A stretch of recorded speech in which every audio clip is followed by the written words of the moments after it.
Ассалаумағалейкум қазақ елі. Осының алдында мен 4 бөлімді мен тұрған мұны әркім білуге тиіс, білмеген өшет деген тақырыппенен біраз әңгіме айттым. Құлақ қойып тыңдағандарыңызға рахмет. Бүгін тағы да міне бір өте маңызды сол тақырыптардың жалғасы. Құдай сізге шыдам берсін. Бұның астарында өте үлкен әңгіме жатыр. Сондықтан жүрегіңізге ауыр болса да шыдамдылық танытып, аяғынан дейін тыңдасаңыз жақсы болады. Өйткені Құран кәрімде жаңағы мен енді Құран кәрімде Алла деген кім, Аллах деген және Мұхаммед ол кім, оған не айтылды, ол не істеді деген тақырыпты жаңағыдай сіздің жүрегіңізге жақпаса да сондай ащы шындықты мен көрсеттім. Өйткені Құран кәрімді мынау тұрмыста ешкім көп адамдар жаңағы оқымайды, оқыса да айтпайды, түсінбейді. Бұның бәрін біз қазір саналы түрде оны оқып, зерттеп, өзіміз түсініп алуымыз керек, өзіміз тұжырым жасауымыз керек. Содан кейін бала-шағаға да осыдан кішкене мағлұмат берген дұрыс деп ойлаймын. Мен тегін айтқам жоқ, бұл сізге ауадай қажет мағлұмат. Өйткені ертеңгі күннің қалай болатынын біз білмейміз. Өмір деген зарлап өтіп жатыр. Күнде өмірден бір адамдар өтіп кетеді. Сондай өкініште қалмайық деген әңгіме ғой айналайын. Сондықтан құлақ қойып, ынта қойып тыңдаңыз, өтінемін сізден. Бұл сізге қажет. Енді осы Құран кәрімнің жаңағы сол біраз әңгімелерін сізге айттым. Енді сол Құран кәрімде тағы да бір үлкен әңгіменің астары жатыр екен. Соны мен сіздерге ашып көрсеткім келеді. Мынау 87-ші Ағла сүресі дейді, 6-7 аяттарында былай деп жазылған екен. Мұхаммед алейхиссалам, саған Құранды оқытамыз, сонда оны ұмытпайсың. Бірақ Алланың қалағаны басқа дейді. Негізінде ол көрінеу көрместі біледі дейді. Сонда Құран кәрімді саған жаттатамыз дейді, оқытамыз, саған жеткіземіз дейді. Бірақ Алланың қалағаны басқа дейді. Ол қалай болған сонда? Айналайын ағайын. Егер қалағаны басқа болса, онда ол неге осыншама әбігер қылды елдің бәрін? Енді осы жөнінде осы сүре аятына байланысты ары қарай осыны тарқатуға жаңағы мынау бір астарлы ғана жасырын жазылған әңгімелер бар екен. Соларды мен бүгін шамам келгенше ашып сіздермен таныстырайын деп отырмын. 2-ші Бақара сүресі 30-шы аят дейді. Мұхаммед алейхиссалам, сол уақытта Раббым періштелерге, әрине мен жерде бір орынбасар жаратамын деген еді дейді. Қараңыз.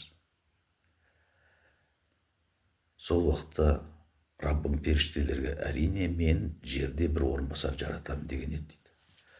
Бұл қалай орынбасар? Алланың орынбасары, Алланың орнына дейді, жерде.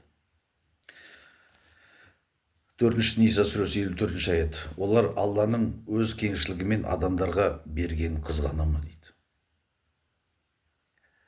Расында Ибраимның жұрағатына кітап, хикмет және зор патшалық берген едік деп жазылған екен. Расында Ибраимның жұрағатына кітап, хикмет және зор патшалық берген едік. Кітап деген енді белгілі ғой. Ибраимның ұрпағына дейді, мынау Таурат, Інжіл деді, хикмет дейді. Тәрбиелік маңызы бар. Және зор патшалық берген екен дейді. Ол қандай патшалық? Енді кітабын жаңа Тауратта, Інжіл деп, кітап иелері деп айтады ғой Құранда. Көп жерде кітап иелері деп. Бұл кітап иелері сол жаңағы яһудилер, Інжілде мына христиандар. 2-ші Бақара сүресі 53-ші аятында былай деп жазды. Және тура жолға келулерің үшін дейді. Тура жолға келулерің үшін Мұсаға Тауратты, жақсы жаманды айырушы нұсқау бердік дейді. Қараңыз. Тауратты жақсы жаманды айырушы нұсқауды бердік, инструкция. екінші сол Бақара сүресінің 63 аятында сол уақытта сендерден Тәуратты қабылдауға уәде алған едік, және сендерге берілген Тауратты мықтап ұстап, ондағы әмірлерімді елеп ескеріңдер деген едік дейді. Ондағы әмірлерімді. 5 Мәида сүресі 43-47 аяттарда Мұхаммед алейхиссалам олардың қасындағы Тәуратта Алланың үкімі бола тұра саған қалайша жүгінседі дейді. Алланың үкімі Тауратта екен. Олардың қасындағы Тәуратта Алланың үкімі бола тұра саған қалайша жүгінседі. Күдіксіз Тәуратты түсірдік дейді. Онда тура жол және нұр бар дейді. Онда тура жол, Тәуратта тура жол бар дейді, нұр бар дейді. Кім Алланың түсіргенімен үкім етпесе, міне солар қарсы болушылар дейді. Аллахқа қарсы болушылар.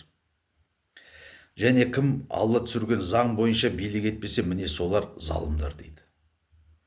Таурат Алланың заңы деп тұр. Осы Таурат туралы әңгіме айта бастасаң, мынау көп адамдар, ой, оны яһудилер өзгерткен ғой дейді, христиандар, яһудилер өзгерткен оны деп. Қай жерін өзгертті десең, оны айта алмайды ешкім. Оны өзгерткен дейді. Інжіл біреу-ақ болған дейді. Олар оны төртеу жасап алды. Үшеу жасап алды. Міне осындай әңгіме бар екен. Кім Алланың түсіргеніне үкім етпесе, міне солар қарсы болушылар. Және кім Алла түсірген заң бойынша билік етпесе, міне солар залымдар дейді. Алланың заңы бойынша дейді. Тауратта Мұсаға жаңағы заңды берген. Және пайғамбарлардың ізінше өзінің алдындағы Тәуратты растаушы етіп, Мәриям ұлы Қисаны жалғастырдық дейді. Әрі оған ішінде туралық нұр болған алдындағы Тәуратты бекітуші, сондай-ақ сақтанушылар үшін тура жол, үгіт түрінде Інжілді бердік. Інжіл иелері ондағы Алланың нұсқауымен үкім етпесе, міне солар бұзақылар дейді. Заң бұзушылар. 3 Әли Ғымран 33-34 аят. Негізінен Алла тағала Адам мен Нұх алейхиссаламды және Ибрахим алейхиссалам мен Ғымранның жұрағатын әлемдерге ардақты қылды дейді. Негізінде Алла тағала Адам мен Нұх пайғамбарды және Ибрахим алейхиссалам мен Ғымранның жұрағатын әлемдерге ардақты қылды. Бұлар бір-бірінен тараған ұрпақ дейді. 3 Әли Ғымран сүресі 33-34 аят. 39 аят. Закарияға періштелер расында саған Алладан болған әмірді дейді.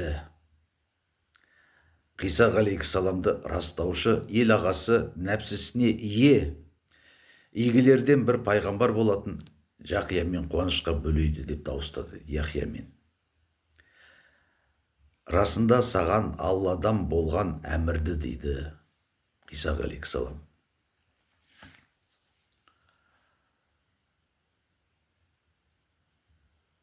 Иса немесе Иса Алладан болған әмір екен. 19 Мәриям сүресі 16 аят 21 аяттарды дейді. 19 сүре 16-21 аяттарды. Мұхаммед алейхиссалам Құрандағы Мәриямды айтып бер. Сол уақытта ол тұрған үйінің шығыс жағындағы бір орынға жекеленіп барды да, сонда олардың бер жағынан шымылдық ұстап қойған еді дейді. Сондай-ақ оған рухымызды Жебірейілді жібердік. Ол оған толық адам бейнесінде көрінді дейді. Мәриямға. Мәриям оған, егер сен тақуа болсаң да, сенен Аллаға сыйынамын деді дейді. Қараңыз. Құран кәрімде алдында Мұхаммедке бірінші келген періште, осы рух дейді ғой, оны да рух, Алладан келген рух, Жебірейіл періште дейді. Ол Мұхаммед пайғамбарды жаңағыдай қатты қинап, 3 рет қапсыра құшақтап, оны тұршыққанша жаңағы қапсыра құшақтап ұстап тұрды дейді. Ал мына жерде Мәриямға ондай емес. Оның алдына келді дейді, жанына келді. оған адам бейнесінде көрінді. Мәриям оған: егер сен тақуа болсаң да, сенен Аллаға сыйынамын деді дейді. Рух айтты дейді: мен саған бір таза бала беруге жіберілген Раббыңның елшісімін деді. Рух айтты дейді. Құдайдың рухы, Алланың рухы дей ма? Мен саған бір таза бала беруге жіберген Раббыңның елшісімін деді. Мәриям оған: маған бір адам жұғыспаса, маған қалайша бала болады? Сондай-ақ суық жолда болмасам деді. Жебірейіл ғалейхиссалам: ол солайша деді. Өйткені Раббың бұл маған оңай. Мен тараптан, менің қасымнан деген сөз. Раббың айтты дейді: мен тараптан адам баласына бір үлгі, мен тарапымнан, менің қасымнан адам баласына бір үлгі әрі бір мәрхемет. Бұл бір біткен іс еді деді дейді. Қараңыз. Ол солайша деді. Өйткені Раббың бұл маған оңай деп айтты дейді. Мен тараптан, менің қасымнан адам баласына бір үлгі әрі мәрхемет. Бұл бір біткен іс еді деп айтты дейді. Қараңыз. Осымен іс бітті деген сөз дейді. Бұл бір біткен іс еді. Міне, жаратқан иенің бір жоспарлаған істерінің біреуі тамамдалды деген сөз. Бұл бір біткен іс еді дейді. Мәриям сүресі 19 аят, 19 сүре, 27-34 аяттарында Мәриям сонда баланы еліне көтеріп әкелді дейді. Енді Мәриям жаңағы рухтан бала көтерді. Содан жаңа ол рухымыздан үрледік дейді, жаңа сондай әңгімелер айтады. Содан ол Мәриям аяғы ауыр болып, содан жаңағы бала көтеріп босанып келді дейді үйіне. Мәриям сонда баланы еліне көтеріп әкелді. Олар: әй Мәриям, расында сен өрескел іс жасадың дейді. Мынау не сенің деген дейді. Мынау не болды мынау? Әкең жаман кісі емес еді, шешең де жаман жолда емес еді ау. 29 аят. Мәриям баланы көрсетті. Олар: бесіктегі бір бөбекпен қалай сөйлесеміз деді. Мәриям ештеңе демеген, баланы ғана көрсеткен дейді. Сонда бала айтты дейді: рас, мен Алланың құлымын. Маған кітап беріп, пайғамбар қылды деп айтты дейді бала. Маған туылған күнімде, тыңдаңыз, маған туылған күнімде, өлер күнімде және тірілтіліп тұрғызылатын күнімде амандық болады. Маған кітап беріп пайғамбар қылды. Маған туылған күнімде, өлер күнімде және қайтадан тірілтіліп тұрғызылатын күнімде амандық болады. Деді. Міне осы, олар шүбәланған Мәриям ұлы Ғиса жайында Алланың хақ сөзі дейді. Қараңыз. 4 Ниса сүресі 54 аят. Олар Алланың өз кеңшілігінен адамдарға бергенін қызғана ма? Расында Ибраим ғалейхиссаламның жұрағатынан кітап, хикмет және зор патшалық берген едік деген екен. Хикмет деген не? Мынандай энциклопедияда анықтама бар екен. Хикмет деген ислам энциклопедиясы. Энциклопедиялық анықтамасында. Хикмет деген адамдық құндылықтардың ең жоғарғысы. Адамгершілік қасиеттердің ең жоғарғысы. Бұл тек теория немесе логика жолымен емес, сонымен қатар өзінің көңіл көкірек көзін ашуын, өзін өзі табудың нәтижесінде жүзеге асатын жүйелі интуициялық ақиқатқа негізделген ілім екен дейді. Қараңыз. Адамгершіліктің ең жоғарғы дәрежедегі болмыстары сондай қасиет бердік дейді. Қараңыз.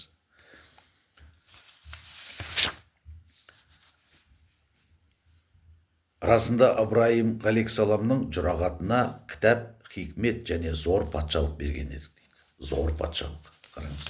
Кітап, хикмет, адамгершілік қасиет. Аржудан дейді ғой. Осындай нәрселер және зор патшалық берді дейді. Зор патшалар деген кімдер олар? зор патшалық. Зор патша деген мына өткен дүние жүзінде ерте ғасырларда біздің заманымызға дейінгі мынау Александр Македонский деген болған, иә. Сосын мынау Рим патшалығын жасаған жаңағы Август, Рим империясын неткен Октавиан Август дейді. Осылар, сосын мынау Кир патша дейді, Ассирияның, мынау Артаксеркс деген патшалар болған, Кир деген патша болған, иә. Сосын мынау біздің Томирис, мысалы үшін, иә, өзінің жолдасы қайтыс болып, соның баласы құмда өлсе де, сол жаңағы Кир патшаның, Кир үшінші ма, соның жаңағы құмның ішінде Сырдария мен Амударияның ортасында жаңағы басын шапқан Томирис деген сақтың патшасы, атышулы бүкіл әлем біледі. Осындай патшалық болған, тарихта өткен. Біздің бабаларымыз да талай жерге барды ғой. Бірақ жаңағы айтады, оларға зор патшалық бердік дейді. Зор деген енді одан да үлкен шығар, одан да үлкен болуға тиіс. Негізінде Алла Адам мен Нұхты және Ыбырайым мен Қымранның жұрағатын әлемде ардақты қылды. Бұлар бір-бірінен тараған ұрпақ. Қайталап отырмын. Мынау 2 Бақара сүресінің 47 аятында: «Әй Израиль ұрпақтары, сендерге берген нығметімді һәм әлемге артық еткенімді еске алыңдар» дейді.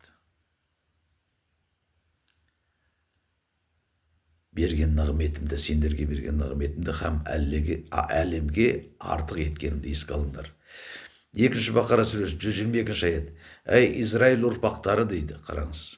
«Сендерге берген нығметімді және сендерді әлемге үстем қылғанымды еске алыңдар». Әлемге үстем қылған.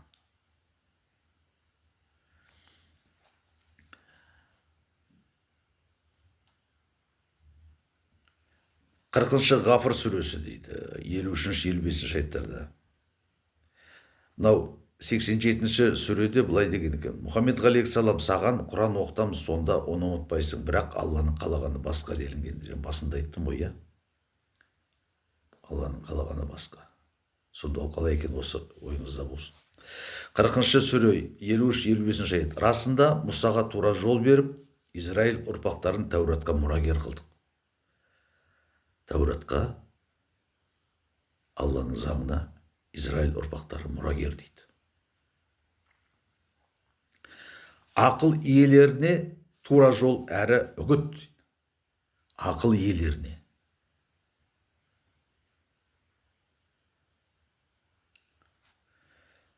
Расында Мұсаға тура жол беріп, Израиль ұрпақтарын Тәуратқа мұрагер қылдық. Ақыл иелеріне тура жол әрі үгіт. Мұхаммед алейхиссалам, ендеше сабыр ет дейді. Ескертіп жатыр. Мұхаммед алейхиссалам, ендеше сабыр ет.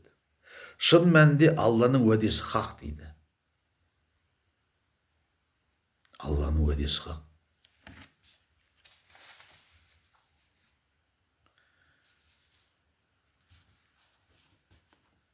Ертелі кеш күнәңнің жарылқануын тіле, Раббыңды дәріптеп мадақта делінген дейді. Мұхаммед алейхиссалам, ендеше сабыр ет дейді. Мынау Израиль ұрпақтарына Тауратты бердік дейді. Олар мұрагер соған. Оларды әлемге үстем қылдық дейді. Ендеше сен сабыр ет. Ертелі кеш күнәңнің жарылқануын тіле дейді. Бақталас болма деген. 5 Маида сүресі 43-47 аяттарында: «Мұхаммед алейхиссалам, олардың қасындағы Тәуратта Алланың үкімі бола тұра дейді, саған қалайша жүгінседі олар дейді». Олардың қасындағы Тәуратта Алланың үкімі дейді, Алланың заңы бола тұра, саған қалайша жүгінседі дейді. Олар өздеріне керекті сұрақтардың барлығын сол Таураттан табады дейді, Алланың заңынан. Күдіксіз Тауратты түсірдік, онда тура жол және нұр бар дейді. Тауратта тура жол дейді, нұр бар. Кім Алланың түсіргенімен үкім етпесе, міне солар қарсы болушылар дейді. үкіметтің жарлығына қарсы шығып көр, қандай болады екен. Мына Алланың жарлығы дейді, үкімі бола тұра олар қалайша қарсы шығады. Және кім Алла түсірген заң бойынша билік етпесе дейді, кім Алла түсірген жарлықпенен заң бойынша билік етпесе, міне солар залымдар дейді. Кім Таураттағы заң бойынша билік етпесе, міне солар залымдар. Және пайғамбарлардың ізінше өзінің алдындағы Тәуратты растаушы етіп, Мәриям ұлы Ғисаны жалғастырдық дейді. Әрі оған ішінде туралық дейді. Тыңдаңыз. Әрі оған ішінде туралық, нұр болған алдындағы Тәуратты бекітуші, сондай-ақ сақтанушылар үшін тура жол, үгіт түрінде Інжілді бердік дейді. Інжіл иелері ондағы Алланың нұсқауымен үкім етпесе, міне солар бұзақылар делінген. Али Ғимран сүресі 45 аят. Сол уақытта періштелер: әй Мәриям, расында Алла сені өз тарапынан бір сөзбен қуантады дейді. Өз тарапынан сөзбен. Оның сөзімен. Оның аты Мәсіх Иса Мәриям ұлы. Дүние ақиретте беделді дейді. Дүниеде, осы дүниеде дейді. Ақиретте, о дүниеде де беделді. Сондай-ақ Аллаға жақындардан болады. Аллаға жақын. Аллаға тағы басқа кім жақын ең қайдам енді ол. Ыбырайымды жолдасым деген ғой. Құранда жазылған. Досым деді. Иса Аллаға жақын. Алла өз тарапынан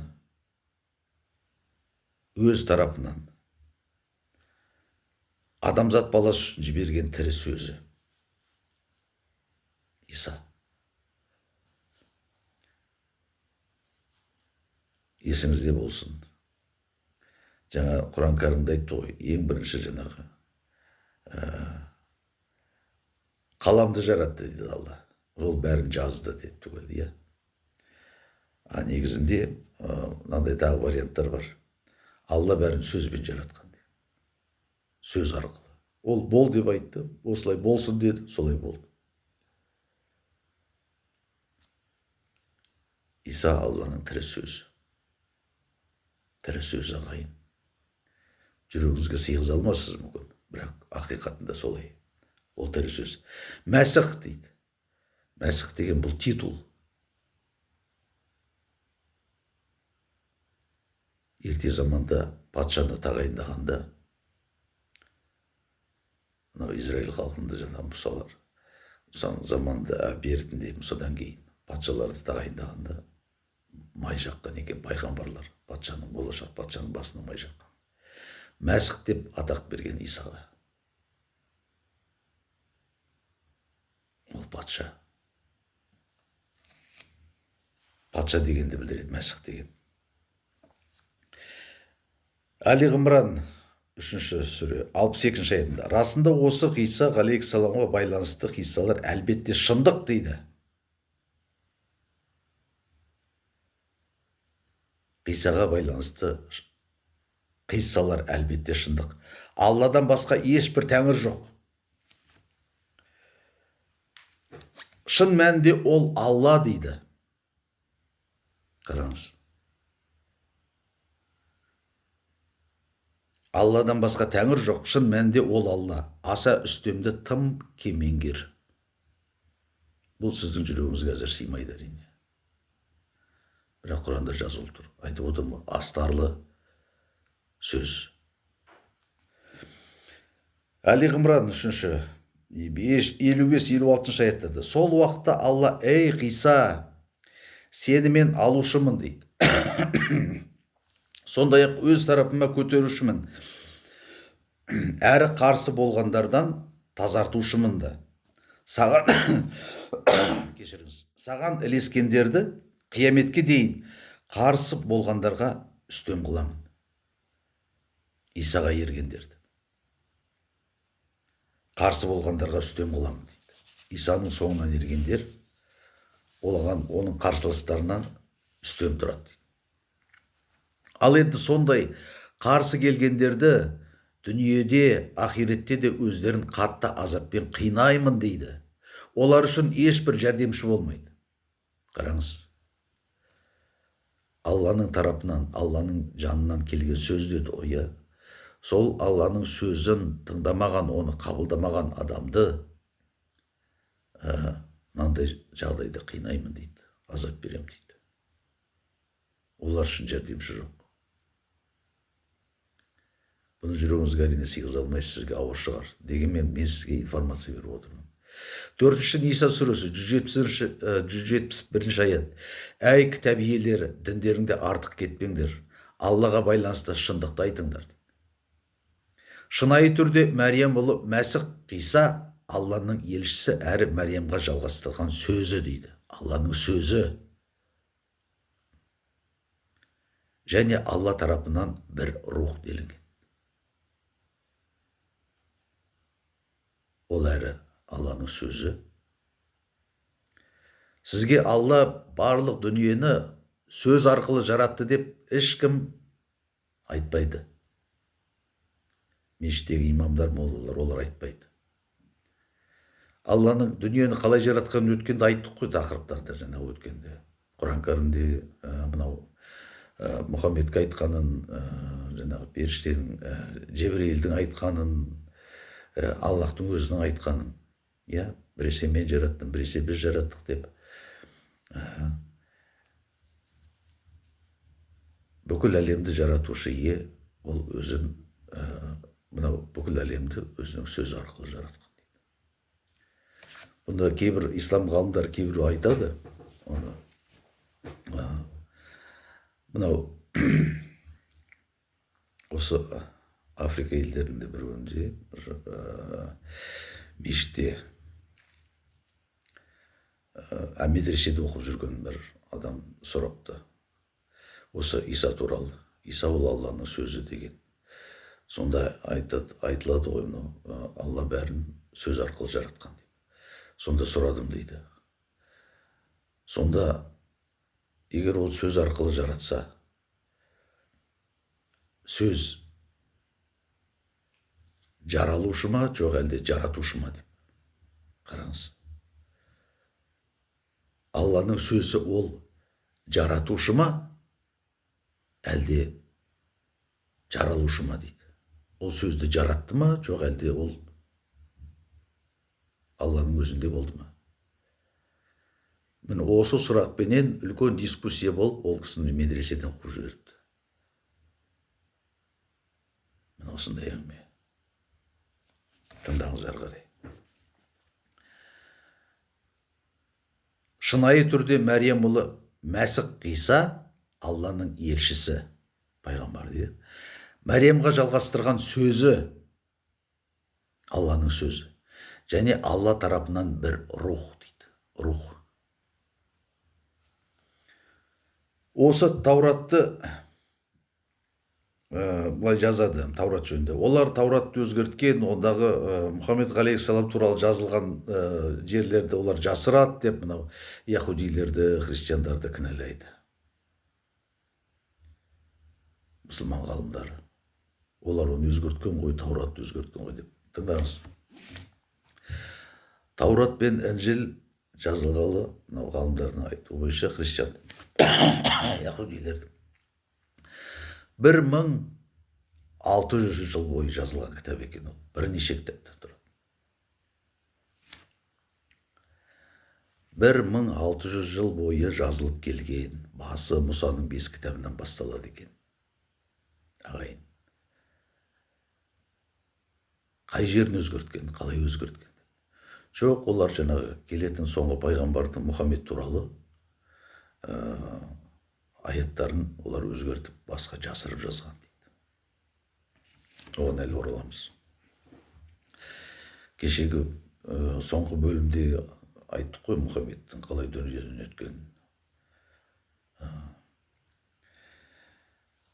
Енді мынау 2-ші сүре 106-шы аятта былай дейді. бір аятты ауыстырсақ дейді, егер де біз бір аятты ауыстырсақ немесе ұмыттырсақ, одан жақсысы не сол сияқтыны келтіреміз деген Құранда бірнеше жерде жазылған. Олар жаңағы иудейлер, яһудилер, христиандар жаңағы орындарын айырбастаған, оларда бір-ақ жыл болған, олар бірнеше жасы болды оны деп әңгіме тартады. Енді мынау өздері де жаңағы Құранда бірнеше аяттарды жаңағы біз ауыстырдық, отмененный, өзгертілген, ауыстырылған аяттар жаңағы біз бұрын бір аят десек, оны кейін жақсысымен айырбастадық деп. Біз дейді, біз айырбастаймыз, біз жақсысын келтіреміз дейді одан да. Не алып тастаймыз дейді. 50-ші Қап сүресі 28-29 аятта. Алла оларға менің алдымда тартыспаңдар дейді. Қараңыз. Менің алдымда тартыспаңдар. Сендерге алдын ала уәдені білдірген едім дейді. Алдын ала, мен айттым дейді, алдын ала. Менің алдымда сөз ауыстырылмайды дейді. Менің алдымда сөз ауыстырылмайды. Сондай-ақ құлдарыма әділетсіздік істемеймін делінген дейді. Деген екен. Менің алдымда тартыспаңдар. Сендерге алдын ала уәдені білдірген едім дейді. Қараңыз, уәдені. Уәде қалай еді? Мұхаммед, біз саған Құранды оқытамыз дейді. Сонда сен оны ұмытпайсың. Бірақ Алланың қалағаны басқа дейді. Қалай ойлайсыз? Алланың қалағаны Құраннан басқа болып тұр ғой. Мұхаммед, біз саған Құранды үйретеміз, сонда сен оны ұмытпайсың дейді. Бірақ Алланың қалағаны басқа. Осы аят мынау Халиф Алтайдың ең бірінші шыққан кітабында солай жазылған. Кейінгі аудармалардың барлығында осы аятты бұрмалап жіберген. Олар Тауратты бұрмалайды дейді ғой. Мына кейінгі қазір осы Қазақстанда басылып жатқан аудармаларында барлығында жаңағы сөздердің орындары ауысқан, бұрмаланған. Қазіргі уақытта Google-ға сұрақ қойсаңыз, ол да ойланып қалады біраз. Сонда анау ең алғаш шыққан Халиф Алтайдың жаңағы осы Құран кәрімдегі аударған сөздерінің орындарын жаңағы басқа сөздермен ауыстырған. Қараңыз ағайын. Неге мен күйінемін? Мен осындай істерді көзіме көріп тұрып, ондай мен келісе алмаймын. Басында былай еді бір вариант. Мынау неге? Мынау кімнің, Эльмир Кулиевтің өзінде де, бірақ ол көп нәрсені өткір аударған, өте өткір. Сондықтан оған тыйым салған, оның кітаптарын, аудармасын, Халиф Алтайдың, Эльмир Кулиевтің.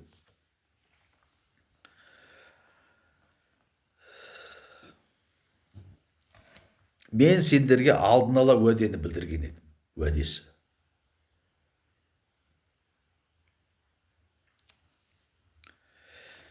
Менің алдымда сөз ауыстырылмайды.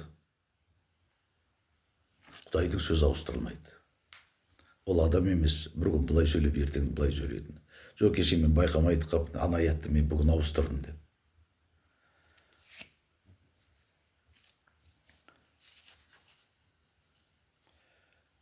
Расында Ибраим ғалейхиссаламның жұрағатына кітап, хикмет және зор патшалық берген делінген дейді. Енді осы әңгімелердің барлығы айналып келіп, мына Мұсаға берілген Таурат, одан кейін жаңағы соны бекітуші дейді. Бекітуші, алдындағын растаушы және оны бекітуші қылып ізінен Иса Масихты жібердік дейді.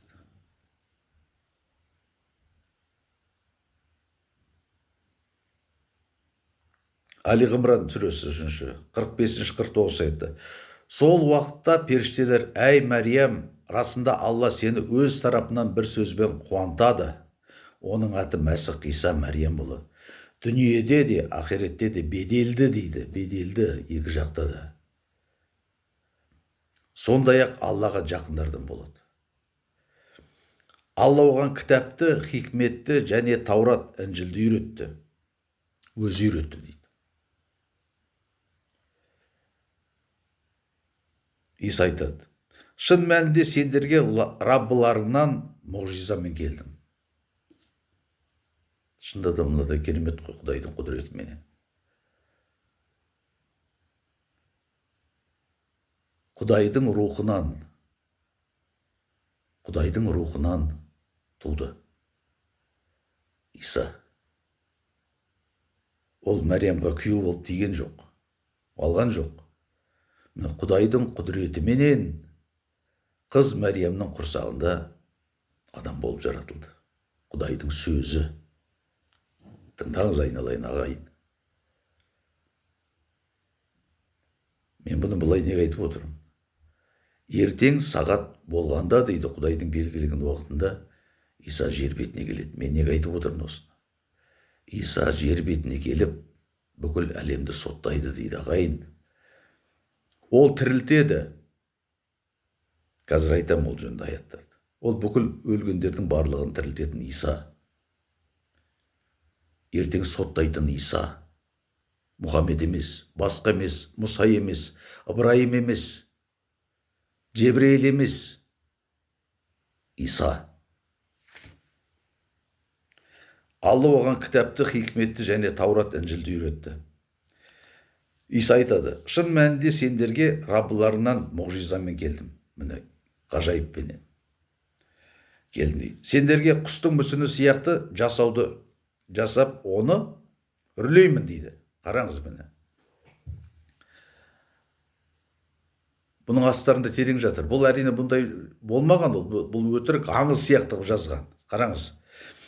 Шын мәнінде сендерге Раббыларынан мұғжизамен келдім. Сендерге құстың мүсіні сияқты жасап дейді. Топырақтан құстың мүсіні сияқты. Оны үрлеймін дейді. Сонда Алланың бұйырғынша құс болады дейді. Қараңыз. Адамды саздың сыңғырлаған сыңғырынан жаратты деді ғой. Оған рухымыздан үрлегенде ол тірі адам болып шыға келді. Құран кәрімді оқыңыз. Мынаны қараңыз, Иса көрсетіп жатыр, қалай жаратқанын. Құдай бүкіл әлемді өзінің сөз арқылы жаратқан. Соны Иса көрсетіп жатыр мына жерде. Мына да астарлы әңгіме бұл, бірақ олай жасаған жоқ. Осылай жасады деп астарлап айтып жатыр. Сендерге құстың мүсіні сияқты жасап, оны үрлеймін дейді. Сонда Алланың бұйырғынша құс болады. Және Алланың бұйырғынша анадан тума соқырды.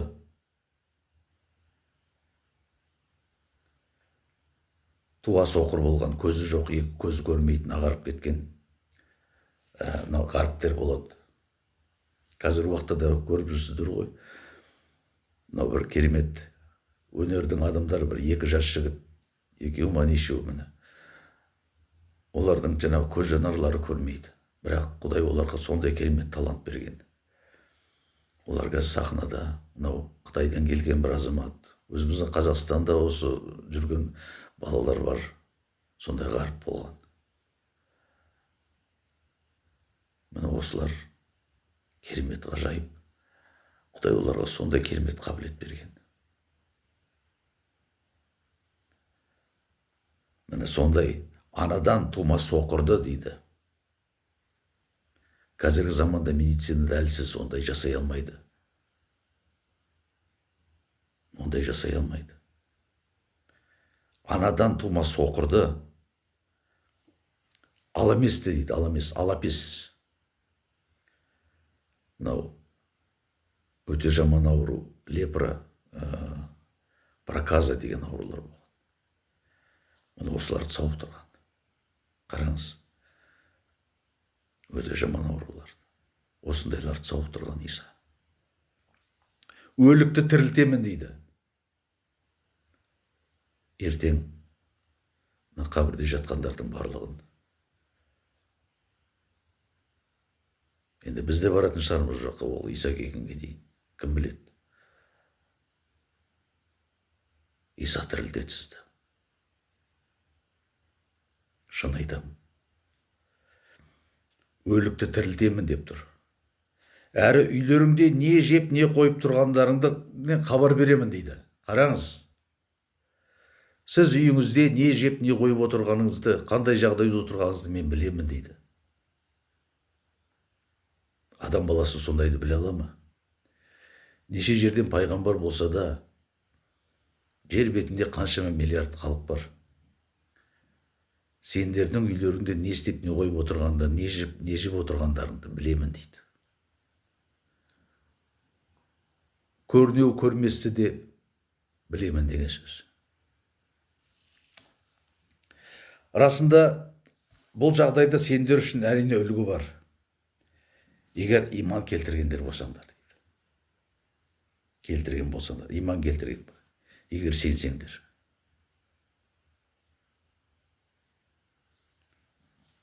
Иса туралы айта бастаса, жоқ, сен анау көп құдайдардың, мүшіріктердің несісің ғой сен. Шоқындыларды айтайын деп жатсың ғой маған, мен шоқынды қылайын деп жатсың ба деп. Жиырыла қалады адамдар.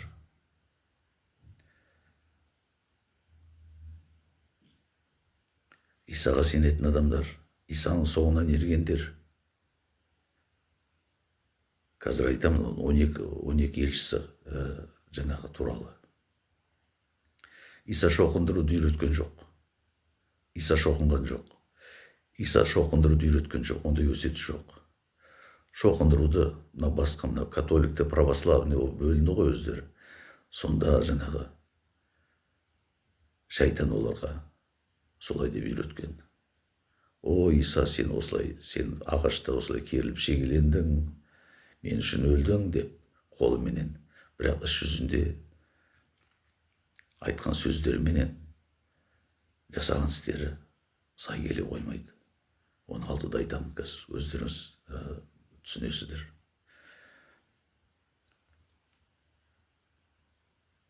Хикметті бердік деді ғой, адамгершіліктің жоғарғы дәрежесі. Адамгершілік қарым-қатынастың, адамгершілік қасиеттің жоғарғы дәрежесі. Мен осыны Иса үйретеді. Есіңізде болсын, хикмет деді ғой. Оған хикметті бердік.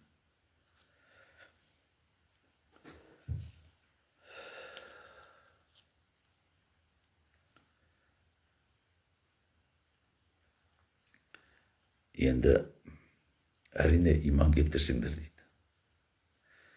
Исаға сену керек десе, адам баласы тыжырынады. Өйткені мешітте үйрететіндері. Иса Құдай емес, ол Құдайдың баласы емес. Аллах әйел алған жоқ, оның қатыны жоқ, сондықтан онда бала болу мүмкін емес дейді. Сондықтан Исаға жақындатпау. Исаға жақындатпау, бұның авторы Исадан бездіру. Бұл шайтан. Қазір ол жөнінде айтамын. Құдайдың тірі сөзіне, Құдайдың баға жетпес рақымшылығына адам баласын қарсы қойған шайтан. Сондықтан ол адамдарды азғырып, Исадан бездіргісі келеді.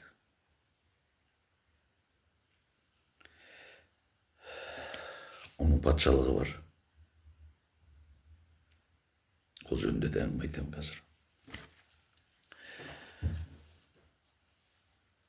Сад сүресі дейді, 38-ші сүре 26-шы аят.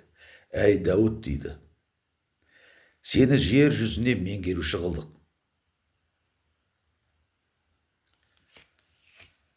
Дауд деген патша ғой, Дауд Израильдің патшасы болған. Израиль деген әлемдегі ең кішкентай мемлекеттердің біреуі. Ең кішкентай. Біздің Қазақстан облысының бір ауданының жерінде ғана жер бар. Сіз түсінесіз бе? Сол жерде Дәуд патшалық құрған. Енді мына жерде астарлы әңгіме жатыр. Астарлы. Әй Дәуд, сені жер жүзіне меңгеруші қылдық. Жер бетінің меңгеруші, управляющий дейді ғой, управляющий меңгеруші дейді. Қараңыз. Мен жерде өзімнің бір орынбасарымды жаратам деп айтты деді ғой басында, жаңа айттық қой. Дәуд патша заманында мықты патша болған, атақты патша болған. Ақылды адам болған. Оның баласы Сүлеймен одан туған, ол да үлкен дана адам болған. Бірақ олардың патшалықтары сол кішкентай, сол Израиль жерінде ғана болған. Енді қараңыз. Дәуд, біз сені жер бетіне меңгеруші қылдық. Сіз оны қалай түсінесіз?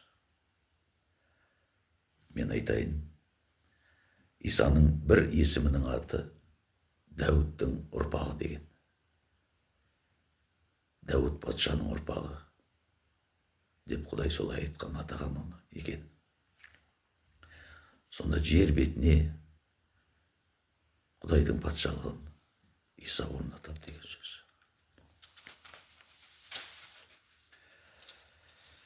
Соныменен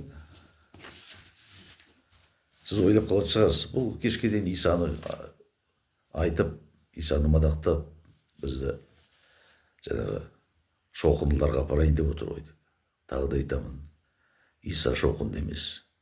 Исаның соңына ергендер шоқынды емес. Жаңағы айтқандай, хикметті мынау адамгершілік тұрғыдан адам баласына жақсы қасиеттерді өсиеттеу, мынаны Құдайдың жаратқан иенің адам баласын қатты жақсы көретіндігін осыны айтып жеткізу үшін Иса өзінің шәкірттерін тәрбиеледі.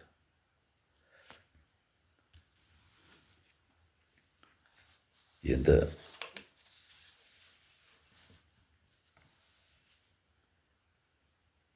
мынау жаңағы заман ақыр дейді ғой, соңғы сағат болған кезде жер бетіне Иса келеді дейді. Мынау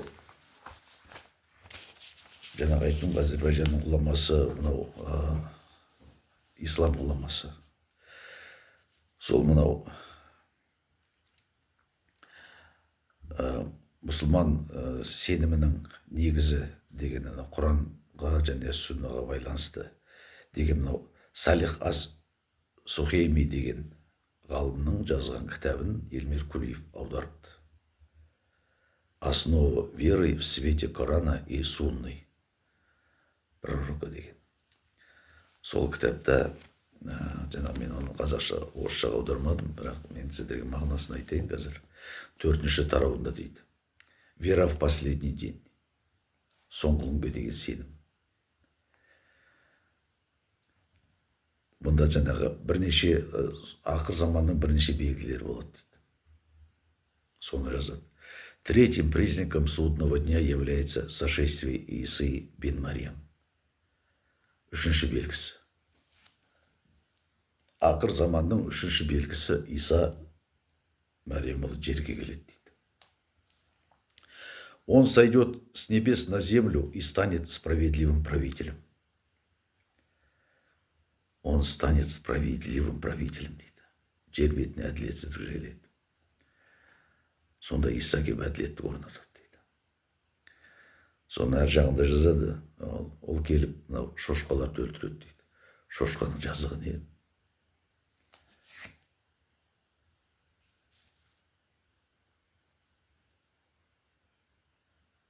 Сосын крестерді сындырады дейді. Ана Исаның бітіретіні сол дейді. Қараңыз. Сонда соты, Исаның соты соныменен бітеді деп ойлайсыз ба? Жоқ, олай емес. В Коране по этому поводу говорится: воистину он, Иса, является признаком часа. Но Зухруф сүресі 61 аят. Многие комментаторы считают, что этот аят указывает на сошествие Исы, что подтверждается высказыванием Ибн Аббаса. В Аль-Муснаде Ахмада приводится следующий комментарий. Ибн Аббас к этому аяту сказал: речь идет о пришествии Исы бен Марьям перед наступлением Дня Воскресения. Кроме этого, сошествие Исы подтверждается достоверными хадисами. Хадис ас-Сахих Бухари, Муслим. Приводится хадис Абу Хурейры о том, что посланник Аллаха сказал: клянусь тем, в чьей длани находится моя душа. Скоро уже сын Марьям сойдет к вам, чтобы править по справедливости. Жер бетінде әділдік орнату үшін Иса келеді. Дәуіт, біз сені жер бетіне меңгеруші қылдық дегеннің астары осы.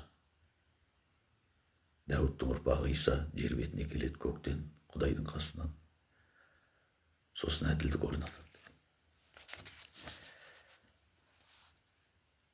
Сосын седьмым признаком судного часа, жетінші белгісі, является исчезновение Құрана на земле. Құран жоқ болып кетеді.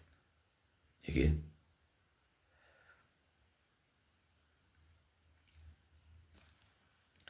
Пророк сказал, дейді, Хузейфадан айтты, дейді, мына. Ибн Маджа, Аль-Хаким передали хадис через Хузейфы о том, что пророк сказал, ислам исчезнет, как стирается вышивка на одежде, и люди ничего не будут знать о посте, намазе и жертвоприношениях. В одну из ночей Писания великого, могучего Аллаха также будет поднято, и на земле от него не останется ничего, ни одного аята. Қараңыз бар.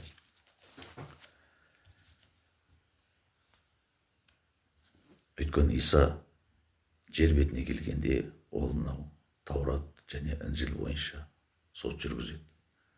Оған Құран кәрімнің керегі жоқ.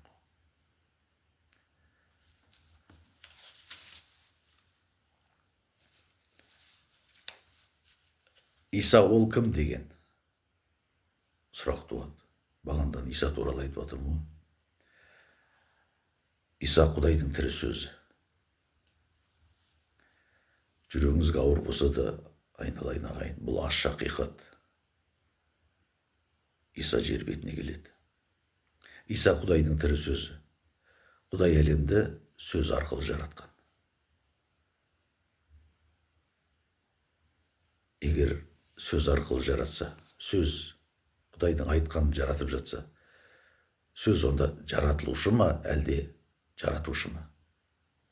Осы сарақ жүрегіңізде жүрсінші. Иса адам баласына бірден бір үлгі және жол көрсетуші. Менің тарапымнан, дейді. Менің тарапымнан адам баласына бір үлгі, дейді. Айтып жатыр. Исаның табиғатынан қандай жамандық біз көре аламыз? Неге біз оны жек көруіміз керек? Жоқ, айтады, жоқ, жек көрмейміз. Біз оған білеміз, оны пайғамбар ретінде. Оны сыйлаймыз, дейді. Иман келтіреміз, біз бәріне иман келтіреміз, дейді. Анау адамнан бастап бәріне иман келтіреміз. Мына осында отговорка. Ол ертең сізден сұрайды ғой.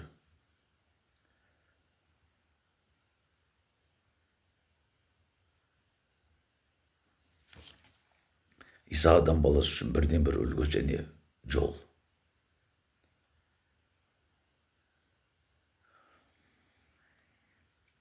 Али Ғимран сүресі 50 аятта жазған. Алладан қорқыңдар, дейді, Құдайдан қорқыңдар. Және маған бойұсыныңдар, дейді. Маған бойұсыныңдар, дейді Иса. Әрине иман келтірсеңдер, дейді. Менің соңымнан еріңдер, дейді.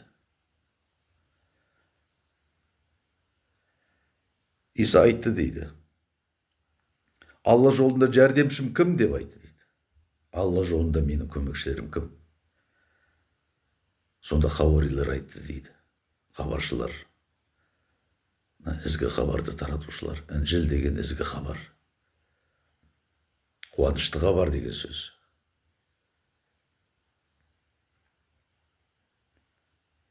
Біз Алланың көмекшілеріміз деп айтты. Тыңдаңыз.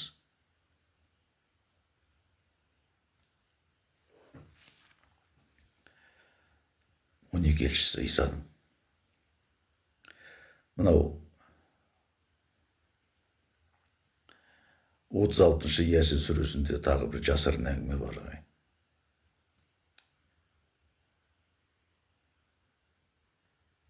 Сол анықтап қарасаңыз, біз осы тағы да айтамын, мынау Халиф Алтайдың бірінші басылымында, бірінші кітабында, алғашқы шыққан.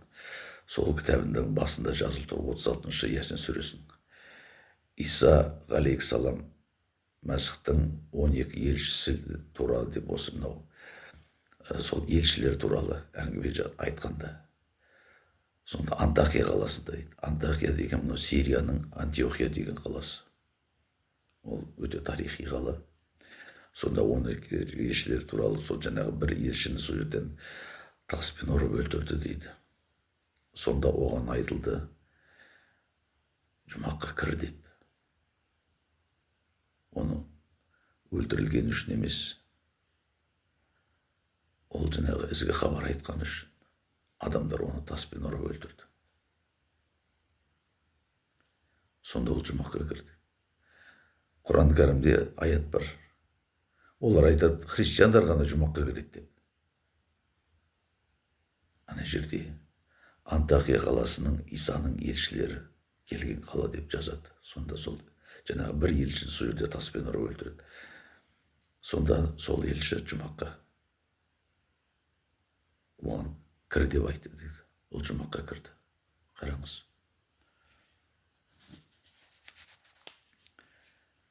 Иса жаратылыстың қалай болғанын, Құдай қалай жаратқанын көрсетті.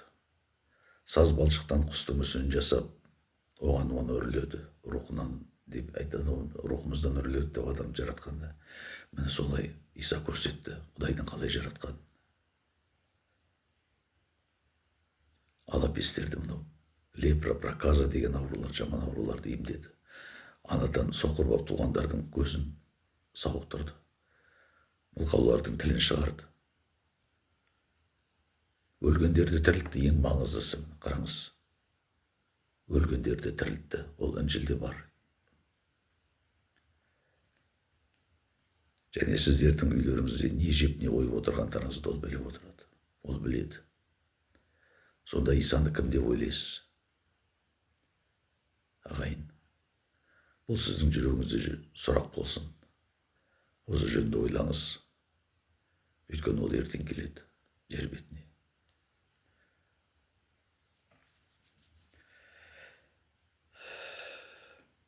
Ол және ертең бүкіл әлемді соттайтын судья. Енді тағы бір нәрсе бар екен. Адамды аздырып Құдайдан бездіретін азғырып, шайтан деген бар.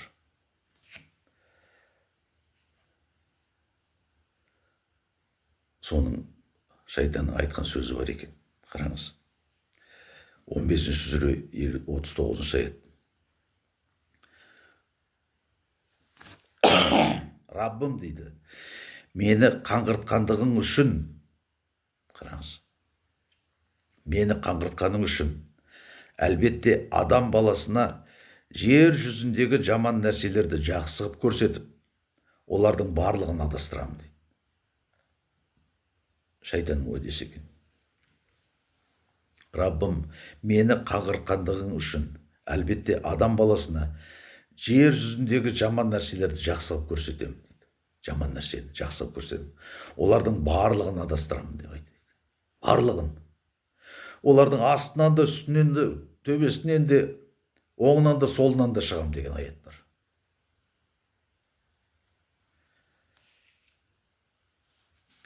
Енді бір тағы бір қызықты нәрсе бар екен. Мынау құлық қойып тыңдаған адамға бір өте маңызды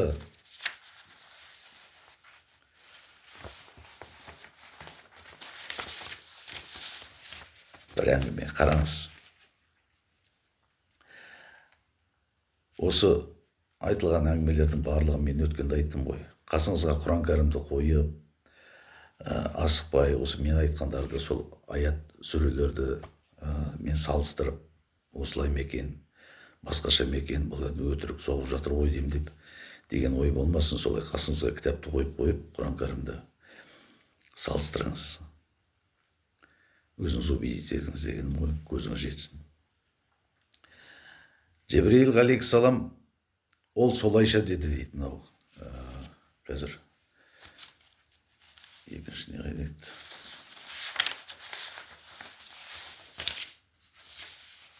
19-шы Мәриям сүресі. 19-шы Мәриям сүресі.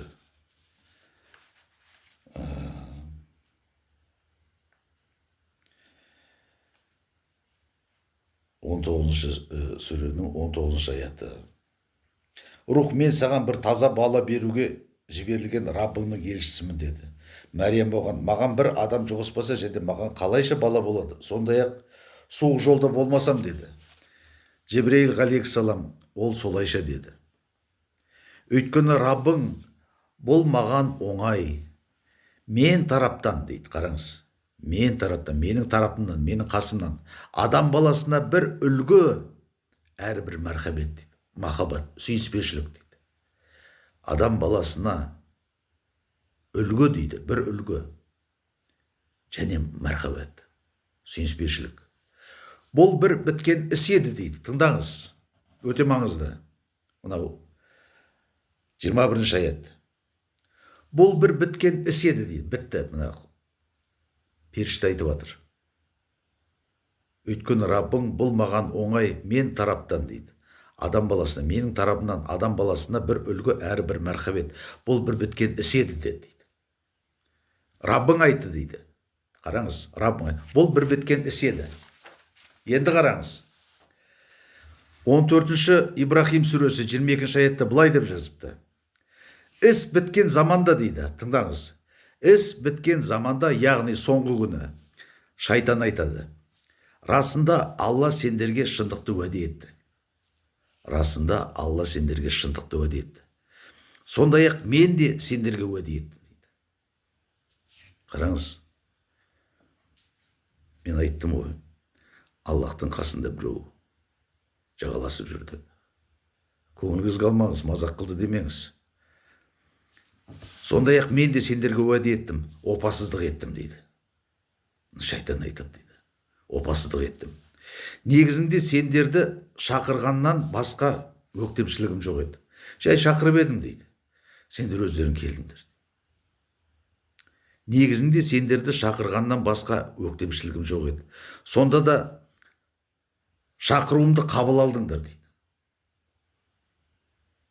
Мен жай шақырып едім, сендер келдіңдер дейді. Ендеше мені сөкпеңдер де өздеріңді сөгіңдер. Өз кінәларың өздерің дейді. Алланың сендерге уәдесі шын еді дейді. Уәдеге берген. Қараңыз. Айтып жатыр ғой. Мұхаммед, біз саған Құранды үйретеміз дейді. Сонда сен оны ұмытпайсың. Бірақ Алланың қалағаны басқа. Негізінде сендерді шақырғаннан басқа өктемшілігім жоқ еді. Сонда да шақыруымды қабыл алдыңдар. Ендеше мені сөкпеңдер де өздеріңді сөгіңдер. Мен сендерді құтқара алмаймын дейді. Іс біткен заманда. Іс біткен заманда. Жаңа айтып тұр ғой. Бұл біткен іс деді. Міне қараңыз. Исаның тууы, өмірге келуі. Құдайдың рухынан. Осымен іс бітті деп айтты дейді Раббың. Бітірдім. Құдайдың жоспарлағаны, жаңағы Таурат заңы, Інжіл, міне барлық осымен орындалды дейді. Іс бітті. Бұл бір біткен іс еді дейді. Іс біткен заманда шайтан айтады. Расында Алла сендерге шындықты уәде етті. Расында Алла сендерге шындықты уәде етті. Сондай-ақ мен де сендерге уәде еттім, опасыздық еттім дейді. Негізінде сендерді шақырғаннан басқа өктемшілігім жоқ еді. Сонда да шақыруымды қабыл алдыңдар. Ендеше мені сөкпеңдер де өздеріңді сөгіңдер. Мен сендерді құтқара алмаймын дейді. 14-ші Ибрахим сүресі 22-ші аят. Мынаны қараңыз. Оның мақсаты мынандай болған, уәдесі. О Раббым дейді, мені қаңғыртқандығың үшін әлбетте адам баласына жер жүзіндегі жаман нәрселерді жақсы көрсетіп, олардың барлығын адастырамын деді. Алла жолында соғыс. Мүшриктерді өлтір, яһудилерді өлтір. Айтып жатыр. Ибраимның ұрпағын жұрағатын әлемдерге үстем болдым дейді. мынау өлтір дейді. Қараңыз.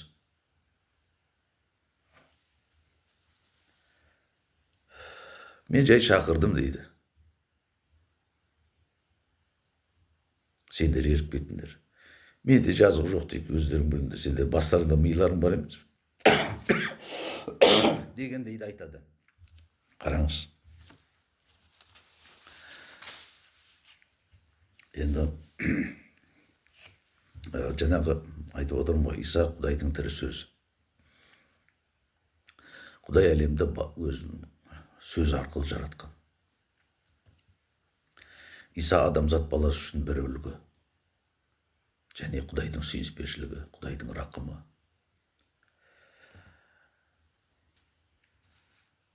Ол айтты, Алладан қорқыңдар, Құдайдан қорқыңдар, және маған бойұсыныңдар деді.